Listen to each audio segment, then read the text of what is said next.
Here is the latest from Oil City News on K2 Radio. The Casper Mountain Preservation Alliance and residents whose homes are adjacent to state lands leased for the purpose of mining sand and gravel have filed a civil rights complaint for declaratory action in Natrona County District Court on November 22nd. The plaintiffs argue that 8 leases between the state of Wyoming, the Board of Land Commissioners, and Prism Logistics are void as they were entered into by the board without first providing reasonable and meaningful notice or opportunity to be heard by plaintiffs or anyone else in the general public. Homeowners first learned about these leases on February 14th this year when they saw a backhoe digging exploration holes. Now plaintiffs are claiming their civil rights were violated by not being notified of the state's intent to lease the lands for sand and gravel mining. In a statement to the press, the Casper Mountain Preservation Alliance wrote that they are currently actively researching opportunities to create a long-term solution to preserve the water and air quality for residents in the future, while also creating income for the Wyoming schools through appropriate use of state-owned sections of land.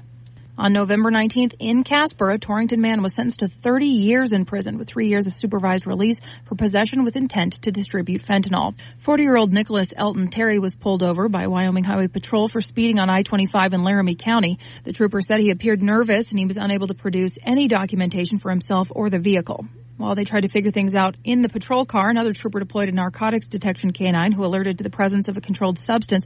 About 1,000 fentanyl pills were located, along with 3 cell phones in the vehicle. He was indicted on May 16th, and he pled guilty on August 28th. Over the weekend, a Wyoming resident was tragically killed on icy roads in Converse County. It happened November 24th, about 4:58 p.m. 31-year-old Wyoming resident Kayla Zacharias is the 99th fatality on Wyoming highways so far this year. That's compared to 133 at the same time last year. A crash summary from the Highway Patrol says that she was in a GMC pickup southbound on I-25 in the right lane. When she moved to the left to pass slower-moving traffic, she lost control on the icy road and surface, and the vehicle spun counterclockwise, then exited the road into the median, tripping and rolling. The vehicle rolled at least once before coming to rest on its wheels in the median. 2 people were injured in the crash, but the patrol did not say to what extent. Zacharias was not wearing a seatbelt and died as a result of her injuries.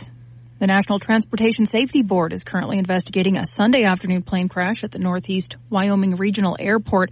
Deputies responded to the reported plane crash at the airport at 4:26 p.m. on Sunday night. The alert was triggered by an automatic crash detection feature on a cell phone within the aircraft. When they got there, they found a single-engine Piper PA-28 significantly damaged at the airport operations area. 2 occupants were located with apparent minor injuries and transported to the hospital for further evaluation.